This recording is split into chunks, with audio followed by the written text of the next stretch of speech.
এই সানস্ক্রিনটা, এটা হচ্ছে doctor Sheth's 100% mineral invisible fluid sunscreen, SPF 50 plus PA plus plus plus plus.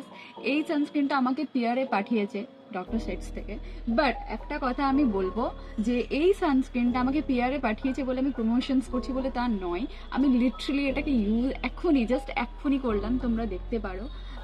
মানে আমি প্রথমত একটা কথা বলি যে কোনো ইয়ে নেই, চিপচিপ টাইপ সব কিছু নেই। হ্যাঁ, স্টিকি নয় এটা একদমই।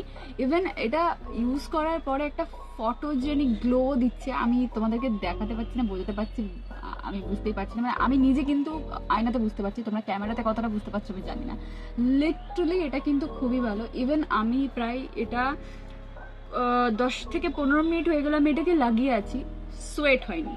This is the sweat proof sunscreen. I mean, এটা অনেকেই ভাবো যে তোমরা প্রেগনেন্সিতে কি সানস্ক্রিন ইউজ করবে বা প্রেগনেন্সি পরে পোস্টপার্টামে কি সানস্ক্রিন ইউজ করবে, তোমরা এটা ডেফিনেটলি ইউজ করো। আমি মানে এখানে অবভিয়াসলি এটা লেখাও আছে যে তোমরা এটা ইউজ করতে পারো প্রেগনেন্সিতেও, মানে এটা প্রেগনেন্সি সেফ সানস্ক্রিন। এটা ডার্মাটোলজিক্যালি টেস্টেড এবং pregnancy safe, postpartum safe sunscreen.